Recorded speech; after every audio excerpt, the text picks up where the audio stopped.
Hello जी, नमस्कार, सलाम, सत श्री अकाल। कैसे हैं आप सब लोग? All my NEET aspirants, all my राजा बेटा एंड रानी बेटियां। आई एम श्योर सबके दिलों की धड़कनें जो हैं इस समय तेज हो चुकी हैं। नीट 2021 का एग्जाम बस अब कुछ ही क्षण दूर है। अक्सर ऐसा होता है लाइफ में कि जब हमारी मंजिल बिल्कुल करीब होती है, हमारे अंदर डर की एक फीलिंग हावी होने लगती है, घबराहट भी होने लगती है।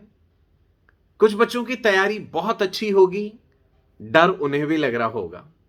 पर याद रखिएगा, कहते हैं ना, डर के आगे जीत है। जिनकी तैयारी इतनी अच्छी नहीं है, डर उन्हें भी लग रहा होगा। अब मैं आपको एक बड़े पते की बात बताता हूं। नीट का जो एग्जाम है ना, ये सिर्फ आपकी नॉलेज का टेस्ट नहीं है। बहुत सारे पैरामीटर्स हैं जिसके ऊपर आपको टेस्ट किया जाता है। जैसे कि आपके अंदर स्ट्रेस को झेलने की या स्ट्रेसफुल सिचुएशन को हैंडल करने की कितनी काबिलियत है। भाई, वही 3 घंटे हैं जिसमें आपने ये एग्जाम देना है ना? समय तो सबके लिए बराबर है। सेंटर्स अलग अलग जगहों पे सबके हो सकते हैं, है ना? आप उन परिस्थितियों में अपने आप को किस प्रकार से संयम के साथ वो 3 घंटे आप बिताएंगे, ये जरूरी है। क्वेश्चंस का चुनाव आप किस प्रकार से करेंगे, ये बड़ा जरूरी है। अब आप एक बात याद रखिएगा, पेपर में अलग अलग कोड्स होंगे, अलग अलग सेट होंगे। Set a, set b, set c, बहुत सारे कोड्स होते हैं। ठीक है, क्वेश्चन सभी के सेम होंगे, क्वेश्चन सेम है, लेकिन क्वेश्चंस का सीक्वेंस अलग अलग होता है। ये ध्यान रखिएगा। आपके पेपर में हो सकता है फिजिक्स सेक्शन से पहला क्वेश्चन शुरू हो, आपके साथ जो स्टूडेंट बैठा है उसका पहला क्वेश्चन केमिस्ट्री का हो, है ना? किसी का पहला क्वेश्चन बॉटनी का, किसी का पहला क्वेश्चन जूलॉजी का।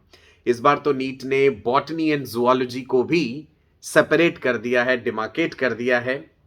पेपर जब हमारे सामने आएगा तो हम देखेंगे कि भाई जूलॉजी में क्या क्या इंक्लूड करा है उन्होंने और बॉटनी में क्या क्या इंक्लूड करा है। मेरी एक सलाह मानिएगा, आपका जो भी एरिया सबसे स्ट्रांग है, आप उससे पेपर शुरू कर सकते हैं, है ना? अगर आपको पहले जूलॉजी करना है, पहले बॉटनी करना है, ये आपको पता होगा कि भाई आपका कौन सा एरिया स्ट्रांग है। एक बात का खास ध्यान रखिएगा, मान लीजिए आप क्वेश्चन नंबर 100 से शुरू कर रहे हैं पेपर, साथ में जो आपकी ओएमआर शीट है जहां आंसर्स फिल करने हैं, तो ये गलती मत कर जाना कि क्वेश्चन नंबर तो 100 है और आंसर में जब सर्कल डाकन कर रहे हैं तो क्वेश्चन नंबर 1 का कर दिया, आंसर नंबर 1 का कर दिया। सीक्वेंस गलत हो गया ना? कहने का मतलब है, जो क्वेश्चन आप अटेंड कर रहे हैं उसी के कॉरस्पॉन्डिंग आपको ओएमआर शीट में आंसर भरना है। और कई बार ऐसा होता है, सीक्वेंस में क्वेश्चंस कर रहे हैं, क्वेश्चन 1 2 3 4 कर लिया, क्वेश्चन नंबर 5 नहीं आता, हमने क्वेश्चन नंबर 5 छोड़ दिया, क्वेश्चन नंबर 6 हम कर रहे हैं, पर जब आंसर शीट में हम फिल कर रहे हैं तो हम क्वेश्चन नंबर 6 का आंसर क्वेश्चन नंबर 5 में भर दिया हमने आंसर शीट में। ये गलती भी नहीं करनी है। स्मार्ट होना भी बड़ा जरूरी है। जो लेंदी क्वेश्चंस आपको दिख रहे हैं ना, बड़े लंबे लंबे क्वेश्चंस हैं, उनको छोड़ दीजिए, उनको एंड में करेंगे हम। समय बचा के चलना है, समय बड़ा जरूरी है। टाइम कैसे मैनेज करके चल रहे हैं आप, दैट इज वेरी इंपॉर्टेंट। ये मायना नहीं रखता कि आपने सारे के सारे क्वेश्चंस अटेम्प्ट करने, नहीं, मायना ये रखता है कि आपने जितने क्वेश्चंस करे हैं वो सही करे हैं। नेगेटिव मार्किंग अवॉइड करके चलना है, ध्यान देना है इस चीज का। ठीक है जी? तो सर्कल जब डार्कन करना है वो भी ध्यान रखना। ऐसा नहीं इतना जोर जोर से उसे काला करते जा रहे हैं, ऊपर नीचे के जो ओएमआर शीट के सर्कल्स हैं उनकी शेड कोई डिस्टर्ब कर दिया तो सब नेगेटिव हो जाएगा। ये बड़ा ध्यान रखने वाली बात है। पेपर देख के घबराना नहीं होता, बिल्कुल। घबराहट में क्या होता है, जो चीजें आती हैं ना वो भी भूल जाती हैं कई बार। फिजिक्स टाइम कंज्यूमिंग रहता है क्योंकि उसमें कैलकुलेशंस हैं, न्यूमेरिकल्स हैं, है ना? उसके लिए टाइम बचा के चलिएगा। कायदे से अगर कोई मुझसे पूछे तो मेरा ये कहना होता है, भाई पहले बायोलॉजी सॉल्व कर लीजिए। 40 मिनट में बायोलॉजी का सेक्शन सॉल्व करके एकदम कॉन्फिडेंस आ जाता है कि भाई अब इतने नंबर तो पूरे हमारे। बायो कॉन्फिडेंस दे देती है। It is 50% of the total paper. It gives you so much of confidence. Biology के बाद केमिस्ट्री थोड़ा सा कंपैरेटिवली हैवी है, तो बच्चे केमिस्ट्री करते हैं। Physics is very important. देखिए, सिलेक्शन बायोलॉजी करवाएगा, रैंक फिजिक्स दिलवाएगा।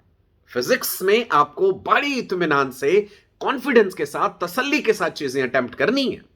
तो फिजिक्स का सेक्शन कई बच्चे एंड में करते हैं, भाई कैलकुलेशंस हैं तो टाइम लगेगा उसमें, तो अपना टाइम बचा के चलिएगा। एक बात और बता दूं, एंड के कुछ मिनट्स इसलिए जरूर रखिएगा कि एक बार पूरा ओएमआर शीट हम देख लें, अपना हमने रोल नंबर, डिटेल्स, सारी चीजें ठीक से भरी है ना, दैट इज इंपॉर्टेंट, राइट। और बाकी जो भी नेसेसरी डॉक्यूमेंट्स आपको साथ लेके जाने हैं वो जरूर रख लीजिएगा। ओके, बहुत ज्यादा हैवी फूड मत खा के जाइएगा, नींद आने लग जाती है। ध्यान रखना है कहीं पेपर में सो जाओ आप, नहीं, ऐसा नहीं करना। कई बार ये होता है आपके आसपास जो कैंडिडेट्स बैठे हैं वो घबराहट में कोई रोने लग गया, मैंने तो कई बार बच्चों को बेहोश होते तक भी देखा है। सो आपको नहीं घबराना है उस चीज से, अपना कॉन्फिडेंस लूज नहीं करना। देखिए, आत्मविश्वास बड़ा जरूरी है, घमंड नहीं होना चाहिए इंसान में, पर सेल्फ कॉन्फिडेंस होना बड़ा जरूरी है। ठीक है, सो यही छोटी मोटी बातें हैं बेटा। इस समय मैं ये तो नहीं कहूंगा कि बस भाई ये रट लो, एनसीईआरटी से डायग्राम्स देख लो, नहीं, बहुत पढ़ लिया, बड़ी मेहनत करी है आपने। किसी ने पूरा 1 साल लगा के मेहनत करी है, किसी ने 2 साल मेहनत करी है, किसी ने इससे भी ज्यादा करी है। परीक्षा का समय निकट है, अपना संयम, कॉन्फिडेंस, विश्वास, अपने ऊपर विश्वास, अपने माता पिता की जो प्रेयर्स हैं, आपके चाहने वालों की जो दुआएं हैं आपके लिए, उस पर विश्वास रखिए। राइट जी, जो होगा बेहतरीन होगा, give your best, right, result भी बेहतर होगा डेफिनेटली। और फिर भाई एमसीक्यूज ही तो है, 1 क्वेश्चन और 4 आंसर, थोड़ा तुक्का लगाने की भी तो संभावना है। जब 2 ऑप्शंस में आपको कंफ्यूजन हो ना कि ये आंसर है या ये आंसर है, तब आप तुक्का लगा लेना। अगर 3 में कंफ्यूजन है तो भाई तुक्का मत लगाइएगा, वहां पे प्रोबेबिलिटी कम हो जाती है कि आपका जवाब सही होगा। ठीक है, और एंड में एक बात और बता दूं, मैं आपका अपना डॉक्टर सचिन कपूर, शाम को 6 बजे, जैसे ही आपका नीट एग्जाम खत्म होगा ना, 6 बजे मैं आपसे मिलूंगा आकाश बायजूस नीट चैनल पे, एंड बायजूस के भी नीट चैनल पे कंप्लीट पेपर का डिस्कशन, एनालिसिस, एक एक क्वेश्चन को डिकोड करेंगे आपके साथ। बड़े इत्मीनान से आप जो है सेशन अटेंड कीजिएगा। आपके साथ लिंक भी शेयर कर दिया गया है, उसका वीडियो का डिस्क्रिप्शन देखिएगा इस वीडियो का, वहां पे आपको लिंक मिल जाएगा। सो मैं आप सबसे मिलना चाहूंगा शार्प 6 बजे, जैसे ही नीट एग्जाम खत्म होगा, 5 बजे आपका, उसके बाद 6 बजे हम लोग मिलेंगे। फिजिक्स भी डिस्कस करेंगे, केमिस्ट्री भी, बॉटनी भी, जूलॉजी भी। इत्मीनान से चाय पीते हुए कॉन्फिडेंस के साथ पेपर डिस्कस करेंगे। ठीक है जी, सो घबराना नहीं है। एंड में मैं फिर से आपको ढेरों गुड विशेस, ढेरों दुआएं देता हूं। कोई गिले शिकवे नहीं रखने किसी से। ये वो समय है जब हमें सबसे गुड विशेस लेनी है, सबसे पॉजिटिव एनर्जी लेनी है। ठीक है जी, so all the best, God bless you all, wish you all a very bright and prosperous future.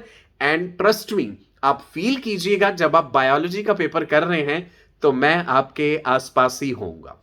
Feel the energy, feel the positivity. याद रखिए, वर्ल्ड फेमस डॉक्टर बनना है, कोई छोटे मोटे डॉक्टर नहीं बनना है। सो ऑल माई राजा बेटा एंड रानी बेटियां, God bless you all the best, stay blessed, do your best and see you all sharp at 6 PM, जैसे ही आपका नीट का एग्जाम खत्म होगा उसके बाद। Bye bye.